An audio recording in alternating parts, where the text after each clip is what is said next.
هاتمەوەلاتان بۆ پێشکەشکردنی گفتوگۆی پایتەخت پێش ناوبڕەکە باسمان لە وا کرد کە وەڵامی هەردوو بەڕێز بەشدار بۆ بیتەوە سەبارەت بەو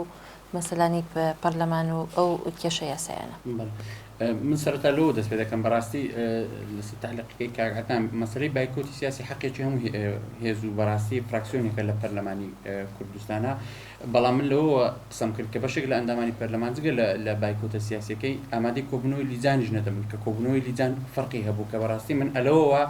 تۆ دەتوانی ئەم مادەی بێ لەسەر تەطبیق بکەی و سەرۆکایەتی پەرلەمانیش لە مقابل ئەو هەڵوێستە سیاسیە لەبەر چاوی گرتووە و هیچ ئیجراعاتێک نەکراوە کە ئێمە لەگەڵ هیچ ئیجراعاتێک نەبووین. سەبارەت بەو قسەی کە کرا کە دوو برادری تریش دەبێ ئاویان هاویشتوە دیارە ئەم تەسەڕوفاتە سەرۆکایەتی پەرلەمان بەتایبەت سەرۆکی پەرلەمان کە پێی وە ئیهانە بۆ بەرامبەر بە خودی خۆی کراوە لەسەر ئەساسە داوای تەسجیل کردووە واتە داواکە خۆیان کردویانە بۆی ئەگە فراکسیۆنی گۆڕانیش ئەم تەسەڕوفاتی بەرامبەر ئەندامەکانیان کردەوە بە ئیهانی بەرامبەر ئەندامەکانیان ئەمانش حەقێکی خۆیانە بێت داوات تەسجیلکەن. کە قسە لەسەر قەزا کرا بەڕاستی من بە گرنگی دەزانم هەڵوەستێک لەوە بکەم یەکێک لەو پرسیارانی کە لە لای من دروست دەبوو لە کۆی ئەو حەدەسانە لە کۆی ئەو بەیان نامانەی کەەوە معارەزە دەری کردووە گۆڕان دەری کردووە بەیەکەوە دەریان کردووە لە کۆی ئەو داوا چاکسازیانی کە خۆپیشاندەران دەریان دەکرد کە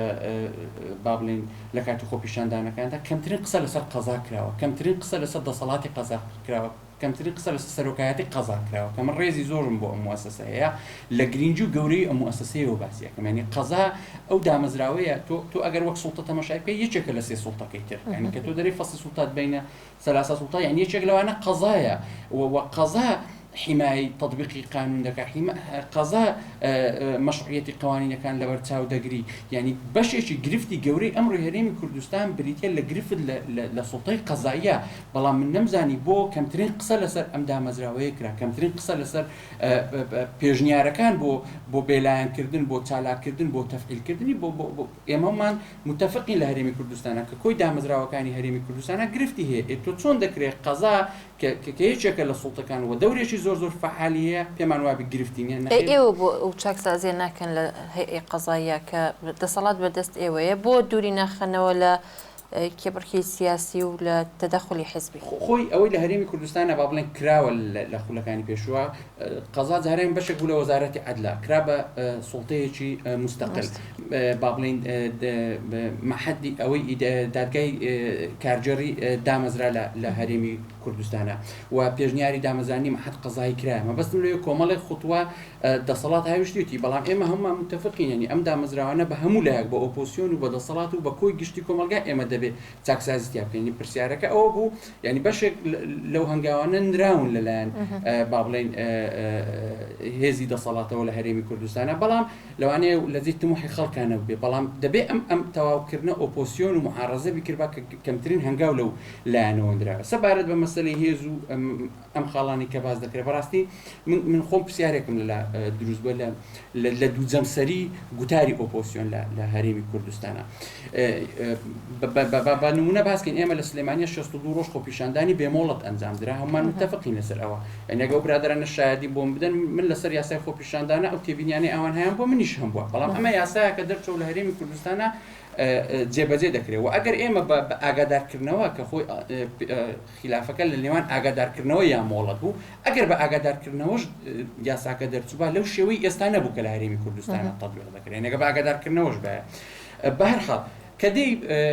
تەماشای هەڵوێستی معارەزە ئەکەی کەدەی پرسیار لە وەزیری ناوخۆ دەکەن پرسیار لایەن دەسەڵاتدار دەکەن دەڵێ من لە سلێمانیە ڕێت پێ نادەم بە یاسای بە بێمۆڵەت خۆپیشاندەی یاخود کەسێک دەگری کە بە بێمۆڵەت خۆپیشاندانی کردو یاساکەی لەسەر جێبەجێ دەکەی دەڵێ من باوەڕم بە شەریعەتی ئەو یاسایانی لەبەر ئەو یاسای هەر لە دایک بوو شەریعەتی نەبوو خەڵک خۆپیشاندانی لە دژ کرد ئێمە دەنگمان پێ نەدا ئێمە کار بەم یاسایە ناکەی لە بەرامبەردا دێ لە هەولێر داوای جێبەجێکردنی یاسای خۆپیشاندان دەکات بۆ پێدانی مۆڵەت یعنی لە شارێکە شەریعەتی نیە ئەم یاسایە جێبەجێ بکرێت لە شارێکە داوای جێبەجێکردنی ئەم یاسایە ئەکاتن ینی لەمەوە ناکە شارێک نێرمترە لە شارەکەی تر لەبەرەوە بەپی ئەو ئۆپۆسیۆن لە ئۆپۆسیۆنێکی محەلی ئەبێ بێ بە ئۆپۆسیۆنێکی سەرتانسەری هەموو هەرێمی کوردستان لە ئۆپۆسیۆنی کەسێک و دەسەڵاتێک و وەزارەتێک دەبێت ببێ ئۆپۆسیۆنی هەموو حکوومەتەکان لە ئۆپۆسیۆنی سوڵتەیەک دەبێت مؤسسەیەک ئۆپۆسیۆنی هەموو مؤسسەتەکانی هەرێمی کوردستانە ینی من قسەم لەسەرەوە نییە سیاسەتی ئەم شار لەگەر ئەم شارە چۆنە بەڵام هەمووی بریتە لە حکوومەتی هەرێمی کوردستان هەموو بریتە لە یەک دامەزراوەوە ئەوانیش ئەگەر ئیدعای ئۆپۆسیۆنێکی سەرتاسەری ئەکەن لە هەرێمی کوردستانە ئۆپۆسیۆنێکن بۆ کۆی سیستەمی سیاسی ئەبێ یەک گوتار و یەک خیتاب هەبێتن لەناو کارەکاندا بۆیە مەسەلەی ئەم حالەتەی سلێمانی کە بەڕاستی من لەگەڵ سەرکوتکردن و با بڵێن بەرتەسکردنەوەی ئازادی نیم لە پەنابردنا بەرهێزا بەڵام لە مقابل ئەوەدا لەگەڵ ئەوە نیم تۆبێ پەنا بۆ هێزێکی جەماوەری گەورە بی بۆ وەدەرنانی دەسەڵاتێک لە ناو هەرێما کە ئەمەی لێ دەکەوێت.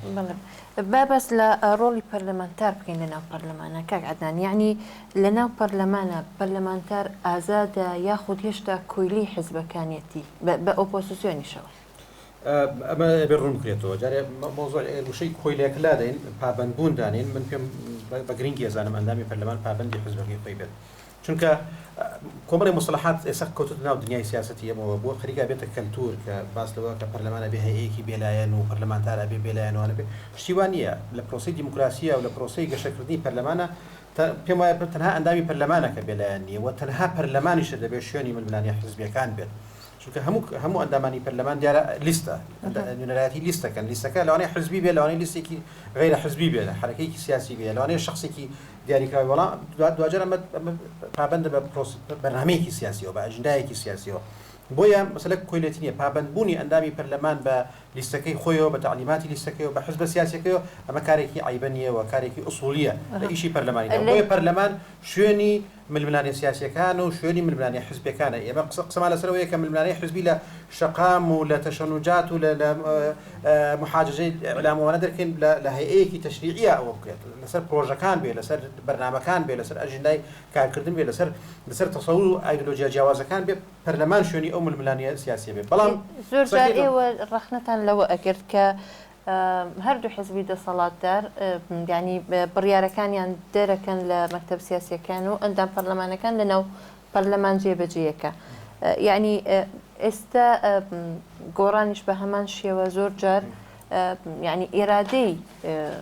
ئەو بزوتنەوەی جێبەجێەکان لەناو پەرلەمان. بڵێ من ئاخر نووسم ئەوە بۆت ئەوە تەوزیح بکەم کە جارێ یەکەم پەرلەمانتار پابەندە بە ئەوەیەکی لە ئیشکالەتەکانیش لە ئاسی جیهانیش مناقشەی لەسەرەکرێت پابەندە بە بەرنامە سیاسیەکەیەوە من زوتنەوەی گۆڕان منی نردووە بۆ پەرلەمانی کوردستان کاک مامۆستا گۆران بە هەمان شێوە حزبەکەی خۆی ناسخان بە هەمان شێوە ئەندامانی تریش ئەمە دیوێکی مۆزوعەکەی دیوەکی تریژی ئەوەیە کە ئەو ئەندام پەرلەمانە ئەو حزب دەینێرێتە پەرلەمان چەند متمانەی پێیە و چەند قورسایی هەیە لە نێو حرەکە سیاسیەکەدا بۆ نمونە لە زۆربەی وڵاتانی دیموکراسیدا سەرۆکی فراکسیۆن لە هەمان کاتە سەرۆکی حزبە کەسێک کە بوو بە سەرۆکی فراکسیۆنی پەرلەمانی لە هەم ئۆتۆماتیکیان سەرۆکی حزبەکەیە و ئەندامی پەرلەمان لە حزب سیاسیەکەی خۆیان موقعی قیادیان هەیە ئەنی ئەندامی پلەدونین پلەسیێنین ئێمە لەوانەیە تەجروبەیەکی لە سەرەتا پەرلەمانی کوردستان زۆر لە ئەندام مەکتەب سیاسیەکان و سەرکردایەکانی تێکرا بەڵام ماوەیە کە هۆکاری چییە بە بیانەوەی کە حزب دوور بخرێتەوە یان موقعەتی پەرلەمان بەو شێوە نەبینین لە سەرۆکی پەرلەمانەوە سەریگە مەسەن سەرۆکی پەرلەمان چەند مرتبەیەکی حزبی لە پێشەوەیەوە سەرۆکی حزب هەیە جێگیری هەیە سکرتێری حزب هەیە لەوانەیە هەندێک ئەندامی مەکتەبی سیاسیش هەبن کارگێر ڕوانە بن لە موقع جێگیری سەرۆکی پەرلەمانی بە هەمان شێوە سکرتێری حزبی لە پێشە جێگرەکەی لە پێشە دەستەی کارگەری لە پێشە نازانم چی لە پێشە ئەمە یعنی ئەو ئەندام ئەو دەستەی سەرۆکایەتی ئێمەش لە موقعی حزبی خۆیان هێشتا خاوەنی قەراری یەکەم نییە لەوانەیە قەراری دووەمیش نەبێت تەسەلسولێکی حزبی هەیە لە پێشەوەیەوە ئەم ئیشکالێتەی کە ئەندامی پەرلەمان و ئەوانە لە نێو حزبەکەی خۆیانە موقعەتێکیان نییە زۆر جار وای کردووە کە جۆرێک لە تەبعیەت دروست بێت ناوەن کۆیلایەتی جۆرێک لە تەبعیەت دروست بێت بۆ بڕیارە حزبەکان عیبە نییە ئەندامی پەرلەمان بڕیارە حزبەکەی خۆی یا پرۆژە حزبەکەی خۆی یا پشت بە حزبەکەی خۆی بەسێ بۆ پرۆژەیەکی یاساک چونکە حزب لەوانەیە کۆمەڵی موسسات و خەبیرەوانەی هەبێت بەڵام قسەکە لەسەرەوەیە کە ئەندامی پەرلەمان زەخت لە وجدانی خۆی بکات لە لەحظەیەکی تاریخیە یا لە پرۆژەیەکی دیاریکراوە زەخت لە وجدانی خۆی بکات بۆ دەنگدان بە شتێک کە قەناعەتی لەگەڵ نیە ئەمە مەفروض وایە بە شێوەیە چارەسەر بکرێت یەکەم ئەو ئەندامە لەگەڵ حزبەکەی خۆیان گفتوگۆ بکات پێشەوەی بێتە ناو پەرلەمانەوە دووەم یعنی هەوڵی ئەودا قەناعەتیان پێ بکات دوای لەگەڵ فراکسیۆنەکەی خۆیان بە هەمان شێوە گفتوگۆ بکات دوجاریش دوا بڕیاریەدا بەڵام من چەندین نمونە هەیە لەوانەیە مامۆستا گۆران خۆشی شاهیدیەوە بێت چەندین پرۆژه یاسا یا بڕگە هەبووە لە یاساکانە ئەندامەکان جیاواز بوون لە دەنگدانە ئەندامی ئێمە دەنگی داوە لەگەڵی ئەندامی ئێمە دژی دەنگی داوە بە هەمان شێوە لسی کوردستانیش بە هەمان شێوەنی دابەشیەک هەبوو ئەوە نەبووە کە با بڵێن ئەمە سڵمن بکمن ئەوە بەو شکڵە ئەوەی تر دەبێت ئەو معادلەی چاک ڕاست بکرێتەوە ینی ئەو کێشەی تەنها ئەم خولەی ئێمە نییە کێشەی موقعەتی پەرلەمانە لە کوردستانە کە موقعەتی پەرلەمان چووە شوێنی خۆی و پەرلەمان بەجددی بوو بە ئەو مؤسسە تەشریعیە خاوەن دەسڵاتە کە تەنها دەستگایە نەبێت بۆ تەمریری یاساکان تەنها دەستگایە نەبێت تەنها ئەوە تەشریع بکات بەڵکو بەشەکانی تری وەزن تەشریع یەکێکە لە ئیشەک ئەرکەکانی پەرلەمان ئەرکی زۆر گەورەی لەسەر شانێک بە تایبەتی چاودێریکردنی دەسڵاتی تەنفیزی بانگێشکردنی سەرۆک وەزیران و وەزیرەکان متابعەکردنی ئیش و کارەکان بە دوواداشوونی سکاڵا و کێشەکانی خەڵک ئاگابوون لە معاهداتی دووەلی مەسەلە چارەنووسازەکانی کورد لەگەڵ ناوەندا لەگەڵ دەرەوە ینی چەندین ئەرکی هەیە پەرلەمان جاري أصلاً يكي لإشكالات جورا كان موقعي برلمان لم هريمي إما برلمان يعني هريمة كمان مؤسسية الرئاسية برلمانية برلمان يكم دصلاته يعني سروكي هريم دصلاتي يكمي هي لبلاط أم إشكالات أنا كشارة سركلا بيم وكهيبة جراية وبرلمان قدرته وتواناي برلمان لمتابعة كردن دركردني يا سام متابعة كردني أو كاتيش خدي عندهم برلماني بهمان شوا أو موقعتي أبيت ولناو حزبك خويش أو حركة سياسية كيشا صلاحتي بيم ومن بصراحة بيد بريم تا ئێستاکە چه ئۆپۆزیسیۆن و چ دەسڵات مامەڵەیەکی زۆر تەندروستیان لەگەڵ ئەندامی پەرلەمانە نەکردووە ئەندامی پەرلەمان و پەرلەمان هێشتا لەلایەن لایەنە سیاسەکانی کوردستان نەبووتە ئەو شێوە و موقعەتەی کە چاوی لەسەر بێت و ئەوەش خاوەنی بڕیار ئەمەش کێشەیە کە دەبێت چارەسەر بکرێت یارمەتیم دەیت ماولای ناسخان تا چەند حزب دەست لە کاروباری ئەندام پەرلەمانەکان لە ناو پەرلەمانە وەردەدات یعنی بۆ نمونەیە گرتووی ئیسلامی خەت بە تۆ ئەڵێت ئەبێ لەم تەوەجوهە دەرنەچیت وڵی هەر قسەگەین کاگەنا نەبزانام جوابێکی تەواو بوو کە دیارە هەمووان نوێنەری حیزبێکی کاتوینەتە ناو پەرلەمان بەڵام ئەمێنێتە سەر ئەهلیەت و کەفاەتی و کەسی کە دائەنرێت لە ناو پەرلەمانە ئەو حیزبە تا چەند ئێوێ پێگەی پەرلەمان بە قووت کا بۆیە خەڵکێک بنێرێت کە لە ئاستی پەرلەمان ئابێ یا ئەو حیزبە ئەوێت تەهمیشی پەرلەمانکە لەبەرەوە خەڵکێکە نێرێ و ئیمتیازی ئەیداتێ ئەڵێ با ئەمە بخەمە ئەوێ بۆی ئیمتیازی بێ بۆی چکە لە حیزبە ناتوانێت ئیمتیازی باتێ ئایا لە خەڵاتە ئایا لە سەفەرکردن ئایا لە چی کەمە بەڕاستی کەلتوریکی زۆر غەڵەتە بۆیە ڕەنگی یاوەتە لە ناو حتا لە مەسایسێمێکی لە گلەکانی کە لە سەر بودجەیەکین ئەڵین ئەم هەموو پارێکی دانرێ بۆ فڵانش دەڵێ ئەی وەزیر ئەڵێ من بۆم بە وەزیرە نەتوانم چوار کەس بخۆم تاینکەم نەتوانم مێزێ بگۆڕم کە ئەنەهو لە باگراوەندی خەڵکە ئەوی بۆ دروست بوو بە ئەندام پەرلەمانی ینی سەفەرکردن بۆ دەرەوە ینی پاری زۆر وەرگرتن کە بوو بە وەزیر ینی خەڵک تاینکردن ینی سیارە وەرگرتن ئەمە ئەمێنێتەوە سەر سیاسەتی و حیزبە چەندە ئەوێ دەستگاکان ئەکتیف کا چەندە ئەوێ زەعیفی کە ئەمە خاڵێکی تر حەزەکەم ئیشارەت بم بەوە کاتێک تۆ ئەندامێکی پەرلەمانت سەرۆکی فراکسیۆنی لایەنێک لە ئاستی حیزبی لە ناو حیزبەکەی خۆیان کە تەرشیحی کردووە لە خوار ئاستی سەرۆکی ئەنجومەنی وەزیرانەوە لە خوار ئاستی وەزیرەکانی شوێ هەنێجار چۆن لە کاتی ئیستوجابکردن و پرسیار لێکردنەوەی تا چەند ئەم کەسەی کە لە حیزبە باڵا دەسترە لە ئەم تا چەند گوێی بۆ ئەگرێ تا چەند قسەکانی بەلای ئەهمیەتیە تا چەند ئەم کەسە ئەتوانی وەکو پێویست لە ئەو بپرسێتەوە بۆیە سێرەکەی لێپرسینەوەکان زیاتر ئۆپۆزیسیۆن پرسیارەکانەکە ئەو کوڕونکردنەوە پرسیارەکە زۆر جار دیفاعی لێەکە طبعا ئەمە هەمویان ناڵم هەنێک لەوانەی کە ئەزانم لە ئاستی حیزبیا لە خوارەوەی خاڵێکی تر ئەوەی کە حیزب ئاگای لە ئیشی پەرلەمانە من لە ماوەیە لە کەناڵێکی لامی حەز ناکەم ناوی ئەندام مەکتەب سیاسی بێنم ئەوەنە ئاگای لە شتەکانی ناو پەرلەمانیە ئەڵێ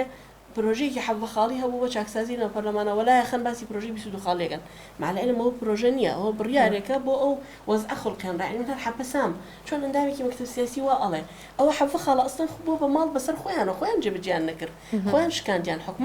حکومت پێڕەوی نەکرد لایەنی دەسەڵاتدار پێڕەوی نەکرد کە چیەوە ئاگەی لێ نییە یان با بڵین ئەندام پەرلەمانەکان و حیزبەکانیان ئەوەنە تێکەڵ نیت کە ئەم شتانە نەقڵکەن با بەەوە فرمانێکی حەڤە خاڵی ئێوە گەرەتانەی ئەم پەرلەمانی ئێمە نوێنەرایتانەکەین ئەگەرەتانەی ئەم پەرلەمان ئەکتیڤی ئەمە ئەم حەڤە خاڵەمان بەکوی دەنگ دەرکردووە بۆ ئەوەی لە ئەزمەیە دەرچین ئەم حەڤە خاڵە و خۆی جێبەجێ بکردە قەت ناگەشتینە ئەمڕۆ کە ئەمڕۆ گەشتینەتە حاڵەتی ئەوە تا ئێستا دەسەڵات گیری خوارەوە بەدەست و پێشوەرگانەی وەسانەیەکی تاکی لێ بیوەسێنن گیری خوارەوە ئەم بودجە بڕویەکی چۆن گەڕێتەوە بەجددی ئەمانە هەمووی هەڵی سیاسیەتیەکێ دوایینە دواتر چارەسەرکردنی قورسترە بێت. بەڵێ با بچینە سەر بابەتێکی کە کا گۆران ئۆپۆزیسیۆن توانیوێتی لە کاتی تەڕەحکردنی پرۆژەکانیانە لۆبیەک بۆ خۆیان دروستکەن لە ناو پەرلەمان بۆ نمونە پەرلەمانتاری دەسەڵاتیش لەگەڵ پرۆژەکەی ئەوانە بن. دیارە ئۆپۆزیسیۆن بوون لە هەرێمی کوردستانە با بڵێن شتێکە لە ناو سیستەمی سیاسی هەرێمی کوردستانە تازە لەدایک بووە. من پێم وایە گرفتی خۆی لە خۆیدا لە کۆمەڵە گرفتی گەورەدا ئەژی ئەگەرچی من حالەتەکە بە شێوێک لە شوێکان لە بەحتیایی دەبینم ئەنی گرفتی گەورەی ئۆپۆزیسیۆن لە هەرێمی کوردستانە ئەوەیە تا ئێستا لە هەوڵی دۆزینەوەی شوناسێکی ڕوونی تایبەت بەخۆی نییە. زیاتر ئۆپۆزیسیۆن لە هەرێمی کوردستانە جارێکم با پرسیم بەڕاستی ئۆپۆزیسیۆن لە هەرێمی کوردستانە چۆن لەدایک بووە، یعنی ئۆپۆزیسیۆن بەو دیوەی کە لەدایک بووە و نەبێ من بە نائاسایی ببینم، بەڵام ئۆپۆزیسیۆن بە شێوەیەکی گشتی لە حرەکەیەکی جەماوەری هەڵدەقڵێ ئەبێ با بڵێن دەبێتن بە ئۆپۆزیسیۆن لە هێزی سیاسی تا ئەو کاتەی خەڵک قەناعەت بە بەرنامەکانی دەکات دەسەڵات دەگرێت. بەڵام ئۆپۆزیسیۆن لە هەرێمی کوردستانە لە دوو بەرە بکاتەوە، بەرەیە کە برادرانی بزوتنەوەی گۆڕان کە ئەمانە لە هەناوی دەسەڵاتەوە لەدایک بووین کە خۆیان بەشێک بووین لە ناو دامەزرا و سیستەمی سیاسی ئەمڕۆی هەرێمی کوردستانە کە لە بەشێک لە وتارەکانی ڕابردوویان ئەسڵەن شانازیش بەخۆی ئەو مێژووی دەکەن کە ئەوان تێیدا کاریان کردووە. و بەشێکی تریش بریتە لە حیزبە ئیسلامیەکان لە هەرێمی کوردستانە کە تا ئەم کابینەیە بەشدار بووین لە ناو ئەم سیستەمی حکومڕانیە. یعنی من ئەو کاتە یەکێک لەو پرسیارانە دەیانگوت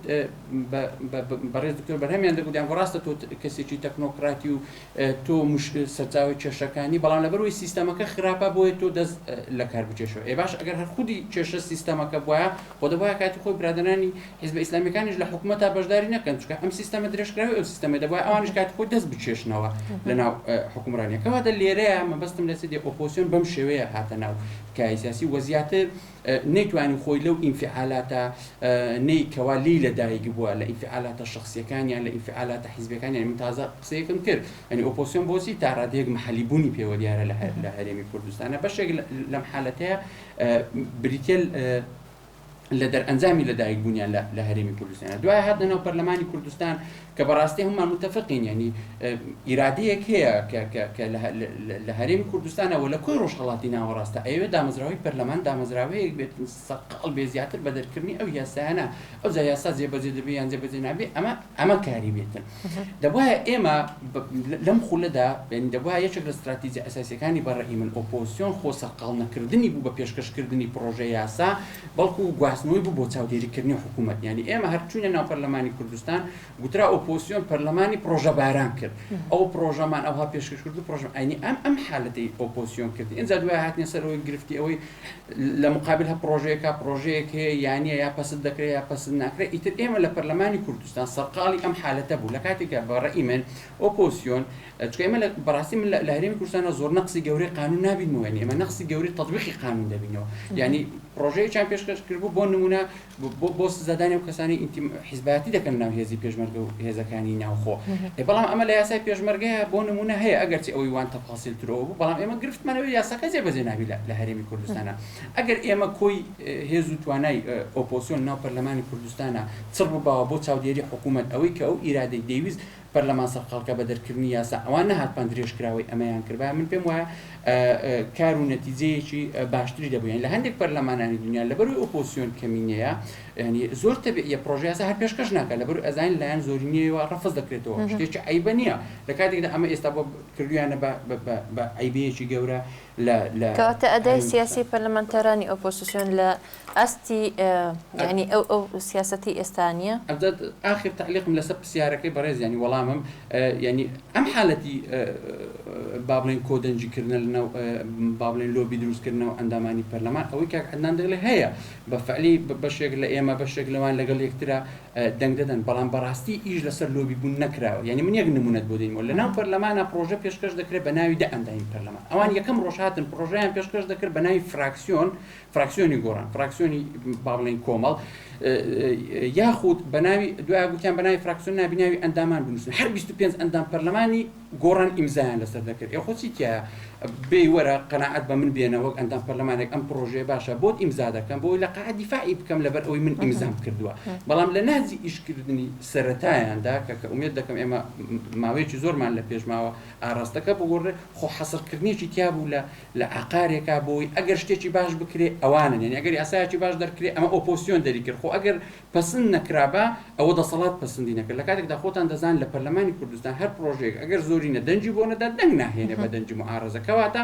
دەکرا لە پرۆژە یاسایەکان لە پەسەندم بیگوتپا بەکۆی هەمومان بە هەوڵی هەمومان بوو بەس کە ئەو ئەیکرد بە موڵک و دەستکەوتی تایبەتی خۆی زۆرێک لە زۆرەکان ڕەتفعل دەکەم من لەگەڵ نیمە بەڵام ڕەتفعلی لای ئەندام پەرلەمان دروست دەکرد مادام من پەراوێز دەکەم منیش بۆ دەنجی بۆ بدەم لەم حالەتە کاک عەدنان بۆ هەوڵتانەداوە کە لۆبی دروستکەن بۆ پرۆژەکانتان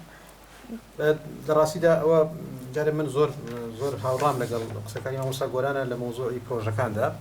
من پێم وایە ئیشی ئۆپۆزیسیۆنی پرۆژە تەقدیم بکاتوە دیارە تەجروبەی ئێمە لەناو ئۆپۆزیسیۆن بەگشتی لە نێو پەرلەماندا و لە نێو دنیای سیاسیدا تەجروبەیەکی تازەیە دوای ساڵانێکی دوور و درێژ لە دابەشکردنی ئەوە ئەتفاقی استراتیژی و یەکبوونی ئیرادەی نازەمیەتی و حزبەکانەوەمانە تۆ ئۆپۆزیسیۆنێک دێت تەرحی جیاوازی عقدەتی جیاوازی هەیە بەرنامەی جیاواز و ئەجندای جیاواز حتما زۆر شتێکەوێت بە تایبەتیش ئێمە لە هەڵبژاردنێکی ترمان لە پێش بوو ینی ململانە سیاسەکان گەیشتووە لوتکە لە واقعدا بۆیش ئۆپۆزیسیۆن کۆمەڵی پرۆژەوانەی تەقدیم کرد طبعاً دەسەڵات یا لیستی دەسەڵات دەبوایە ئەوانەیان بخۆستایەتەوە و بیان کردای بە پرۆژەی خۆیان چونکە هەر پرۆژێک ئۆپۆزیسیۆن تەقدیمەکە لایەن پەرلەمانە پەسەند دەکرێت دەچێتە خزمەتی حکومەتەوە چونکە حکومەت جێبەجێیەکە و ئەمە جۆرێکە لە باشترکردنی دەموچاوی حکومەت لای خەڵکی کوردستان دوجار حکومەت جێبەجێ ئەو پرۆژە یاسایە جێبەجێەکە کێ دەری کردو کێ دەری نەکردو لەوانەیە پرسیارێک نەبێ لای خەڵک بەڵام وەزیری فلان و سەرۆکوەزیری فلان و ئەوانە جێبەجێیەکەن پێشکەشکردنی پرۆژە گەر بۆ حاڵەتێکی زۆر گرنگ و ئەوانە نەبێەوە پێشتریش هەوڵ نەدرێت کە جۆرێک لە دەنگێکی بۆ کۆ نەکرێتەوە کۆی مامۆستا گۆران باسی کرد جۆرێک لە لۆبی بۆ نەکرێت و قەناعەت بە هەندێکدان پەرەوان نەکرێت پێم وایە هەڵەیەکی سیاسیەوە هەڵەیەکە کە ئۆپۆزیسیۆن کردوێتیەوە دەبێ وریایی بێت لەوەی کە ئۆپۆزیسیۆن ئیشی ناردنی پرۆژە بارانکردنی پەرلەمان نییە ئیشی ئۆپۆزیسیۆن ڕخنەگرتنە لە دەسەڵات مراقبەکردنی دەسەڵاتە ئیشەکانێتی ئەداەکانی تو تەجیلکردنی خاڵە و لە هەمان کاتیشە خۆ ئامادەکردنی کۆمەڵێک پرۆژە یاسایەکە عقلی ئۆپۆزیسیۆن ئەمە لە قازانجی خەڵکدایە و ئامادەکردنی کۆمەڵی هەموارکردنی پرۆژە یاسایەکە ئێستا یان پێشتر دەسەڵات دەری کردووە تۆ ئیشی لەسەرەکەی چونکە تۆ وەکو ئۆپۆزیسیۆن لە ململانە سیاسەکان دەڵێ خەڵکی کوردستان من کۆمەڵی پرۆژەم بۆ ئێوە ئامادە کردووە کۆمەڵی پرۆژە لە بەرژەوەندی ئێوە و ژیانی ئێوە بەرەو باشترە بات ئەگەر ئێمە زۆری نەبێنین لە پەرلەمانی کوردستاندا ئێمە ئەم پرۆژانە خینە بەرنامەی کارەوە و بە پەسەند یەگەین و حکومەتیش ناچارەکەین کە جێبەجێ بکە بەڵام تۆ کەمینەیەک بیت و پرۆژە یاسای پێشکەش بکەیت لەم کەشە سیاسیە نالەبارەدا و لەم جەوە ململانێت پڕ لە تەشنوژەدا و چاوەڕیش بکەین ئەوان دەنگی لەگەڵ ئەمە لەوانەیە جۆرێک بێت لە هین بێ قسوورێکی سیاسی کە لایەن ئێمەوە ئەبێت لەوە تێبگەی کە زۆرینە بۆ خۆی ئەوش بەرنامەی خۆی هەیە و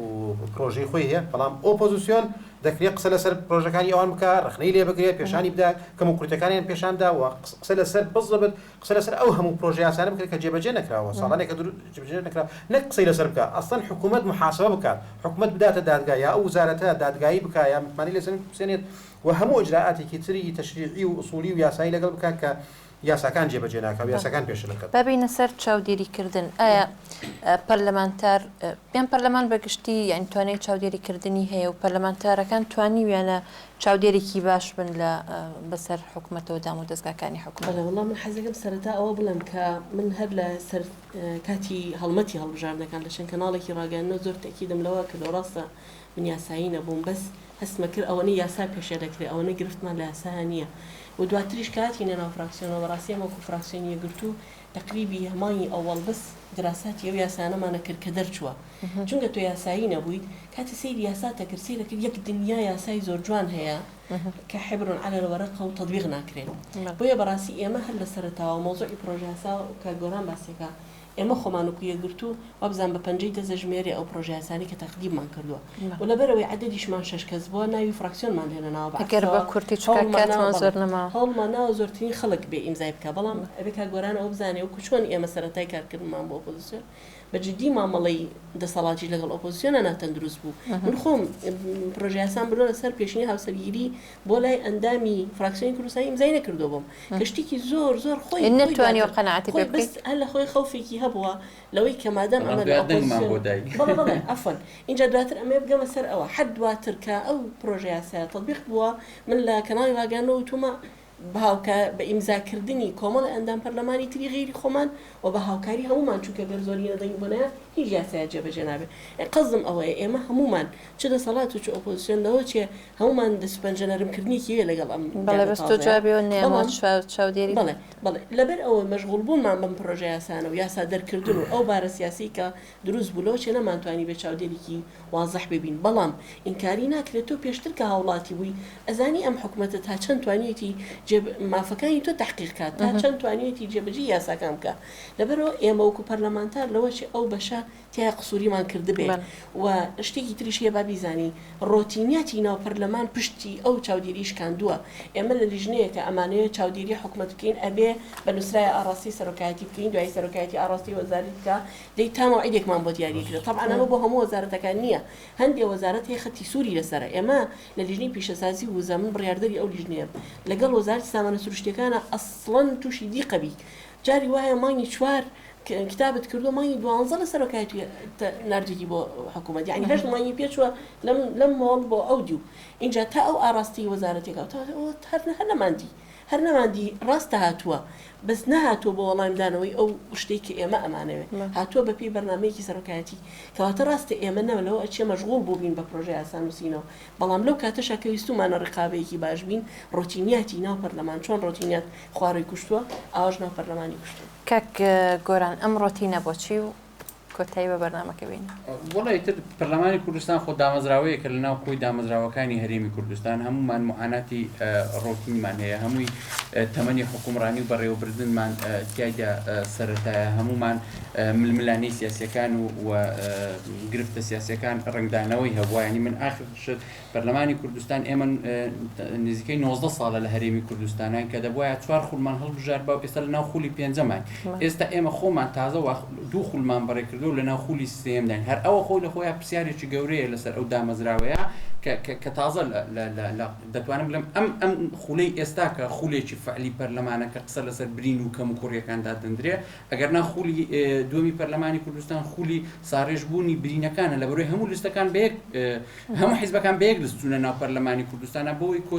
کۆتایی بە مەسەلەی دوو ئیدارەی و شەڕی ناوخۆی و گەڕانەوەی متوانەی نێوان حیزبەکان ماوەی بەرنامەکەم کۆتایی هات زۆر سوپاسدانەکەم سوپاس بۆ خات و ناسک تۆفیق پەرلەمانتاری فراکسیۆنی یەکگرت و هەروەها کاک گۆران ئازاد پەرلەمانتاری فراکسیۆنی کوردستانی و کاک عەدنان عوسمان پەرلەمانتاری فراکسیۆنی گۆران